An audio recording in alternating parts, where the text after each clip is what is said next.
¿Qué tal? ¿Cómo estáis? El mundo del arte se va a la mierda. Por si no había bastante con la caja de Orozco, por si no había bastante con el vaso de agua de Wilfredo Prieto, por si no había bastante con la banana de Catalán, no os perdáis la última, que en realidad no es la última porque ya hace tiempo que está esto en marcha, el Museo del Arte Invisible. Arte invisible, ¿eso existe?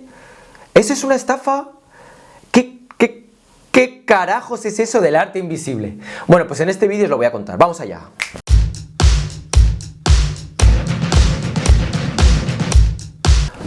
Hola a todas y todos, ¿cómo estáis? Soy Rayitox de la Fe, no os olvidéis seguirme en mis redes sociales. Y en este vídeo, como os decía, os voy a hablar de arte no visible, que es lo que nos faltaba ya. Bien, vamos a dividir este vídeo en dos partes. La primera va a ser una visión crítica y la segunda va a ser una visión un poco más sesuda. Vale, la primera, arte no visible, pues es que ¿qué es lo siguiente ya? Arte que no, es que es tan avanzado que es que ni lo haces. Imagínatelo, pero eso sí, págame. Bueno, es lo que nos faltaba por oír.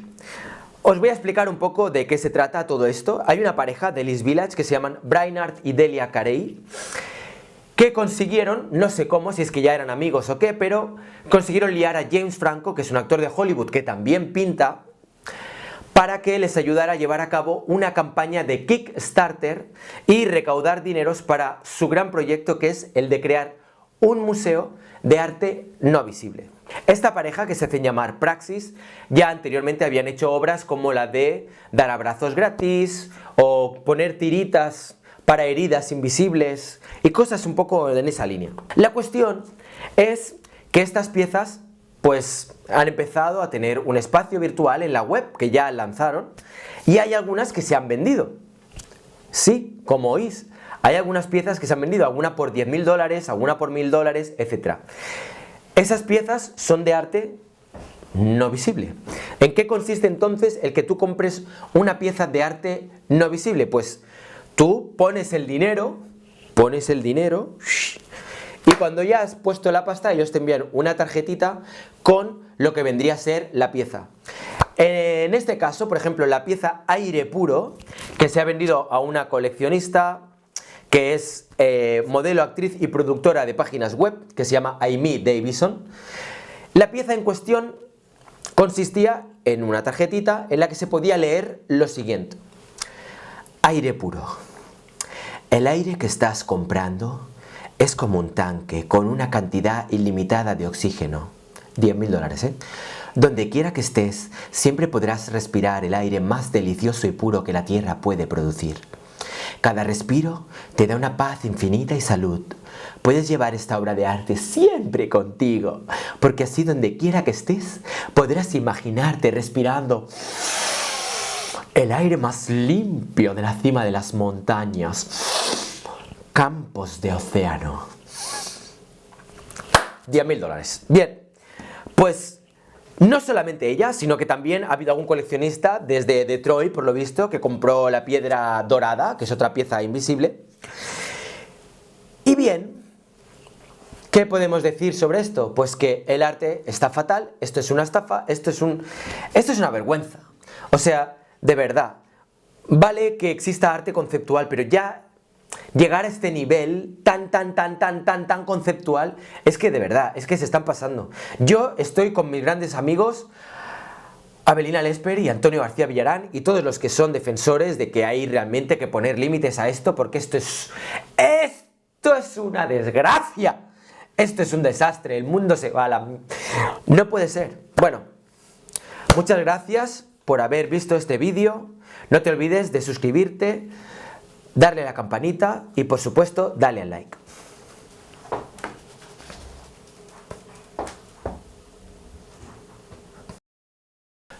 ¿Todavía estás ahí? ¿Todavía tienes ganas de más? ¿Quieres ver la cara B de esta historia?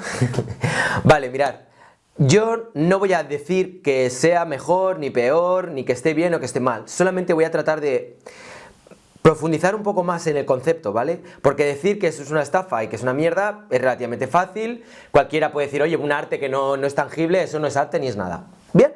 Vale. Vamos a ver un poco cuál es el proceso que sigue una obra de arte desde que tú la ves hasta que tú la analizas, la disfrutas mentalmente a través de tus ojos. En primer lugar, tú vas a ver una pieza, pues por ejemplo el Guernica o yo que sé, o la Gioconda, por decir así obras que casi todo el mundo conozca, o el Grito de Munch, y tú realmente ves esa pieza. Por lo general, normalmente el arte se concibe como una pieza visual, es decir, tú la ves, no está concebida para ser tocada o olida o escuchada, por lo general. Bien, ves esa pieza, digamos que la registras en tu mente y te haces una idea de cómo es el Guernica. De hecho, si ahora mismo preguntara a cada una de las personas que me estáis viendo ¿cómo es el Guernica? Igual una persona dibujaría, pues se habrá quedado pues con el caballo, el otro con la bombilla, yo qué sé, con diferentes partes del cuadro. Y probablemente sea muy difícil que nadie pueda dibujarlo exactamente. Sin embargo, la pieza del Guernica está en vuestras mentes, ¿vale? Y ya os digo, si no conocéis el Guernica, pues imaginar una pieza que conozcáis. Si yo ahora os digo lo siguiente, imagínate un perro a 4 patas que es de color verde y encima hay un gato de color rosa a 4 patas sobre el perro. Vale, yo no he dibujado esa pieza, no la he esculpido, no la he fotografiado, sin embargo, os la he compartido mentalmente para que la imaginéis, para que la visualicéis. Cuando tú visualizas esa pieza, en tu mente ocupa un espacio. De hecho, quizá esté al lado del Guernica o al lado de la Gioconda. Sin embargo, el tiempo que yo he tardado en hacer esta pieza ha sido mínimo. ¡Plas!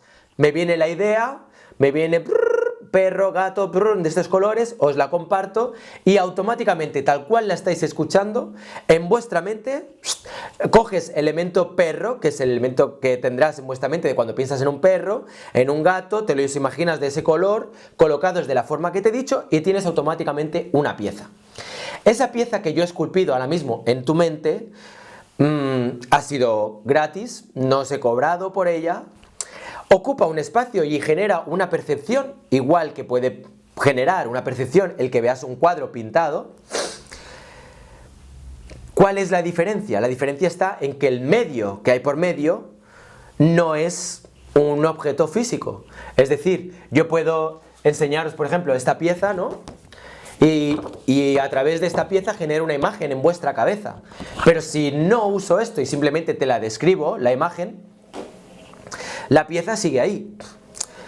Simplemente que no he traído un objeto al mundo, no he tenido que destinar tiempo a crearlo, sino simplemente a imaginarlo. Es decir, cuando tú creas una pieza artística como artista, lo primero que haces es imaginarte lo que quieres crear.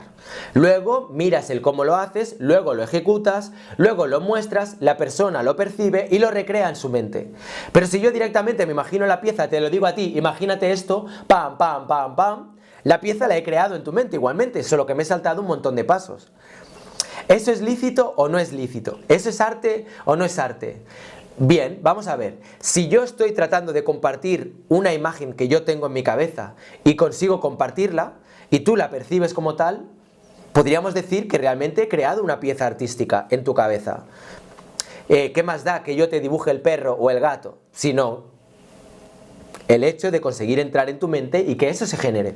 Bueno, en fin, todo este rollo que os estoy soltando es para deciros básicamente que quizá no es tan fácil todo como pensamos. Cuando, por ejemplo, Yoko Ono, que en plena época con Fluxus, tratando de acabar con lo que es el arte objetual, con lo que es el objeto en sí, de repente hace ese libro donde la gente directamente crean las obras de arte ellos mismos, o las visualizan o las materializan, de algún modo lo que está haciendo es crear arte, puesto que está teniendo su efecto, está creando un arte que es muy barato y accesible para todo el mundo, cualquiera puede tener esa pieza, y destroza esta tendencia fetichista que tenemos las personas a querer tener el objeto.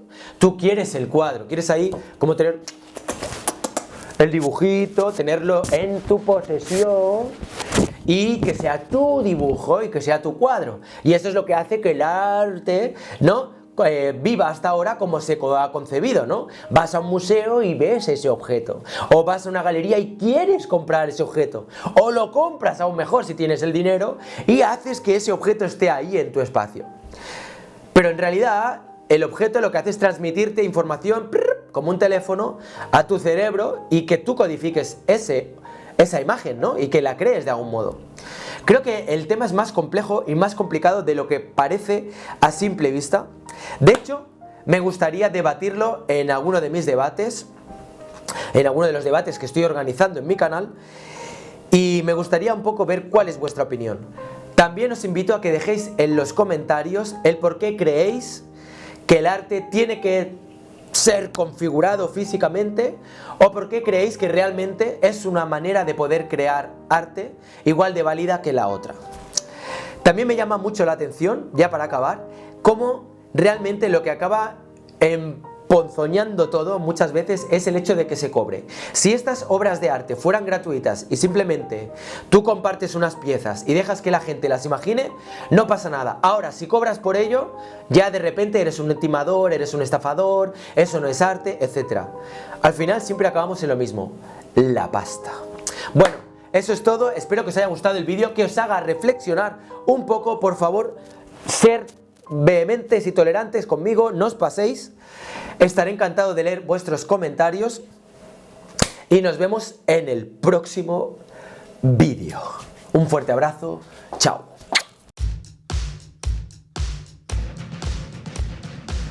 Joder, si es que no tenemos imaginación. Imaginaros lo guay que sería que de repente se extendiera el arte no visible. Y luego la comida no visible. Y luego las casas no visibles. Y los coches no visibles. Y la gente no visible. ¡Sí! ¡Me lo imagino! ¡Puedo verlo! Esto es solo el inicio.